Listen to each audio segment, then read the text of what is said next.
Hello everyone, আমার ছোট্ট একটা মিনি ব্লগে সকলকে ওয়েলকাম। আজকে থার্সডে, আজকে আমার দোকান বন্ধ, আজকে সারাদিনই বাড়িতে থাকবো। তো ঘুম থেকে উঠে আমি লেবু জল খেয়ে নিয়েছিলাম, তারপরে আমি ওয়েট মাপতে চলে গেছিলাম। আর কি মাপার পরে যেটা দেখলাম, নতুন কি না কমলো না কিছু, যাক গিয়ে একদিনে তো আর কমে না।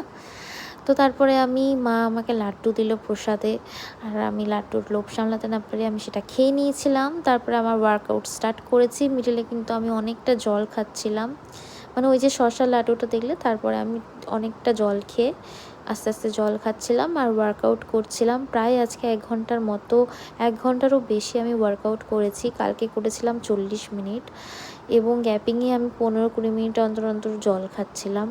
আমার আস্তে আস্তে মানে কষ্ট হচ্ছিল, বাট টাইমিং বাড়াতে হবে। এটা আমার দুপুরের লাঞ্চ ছিল।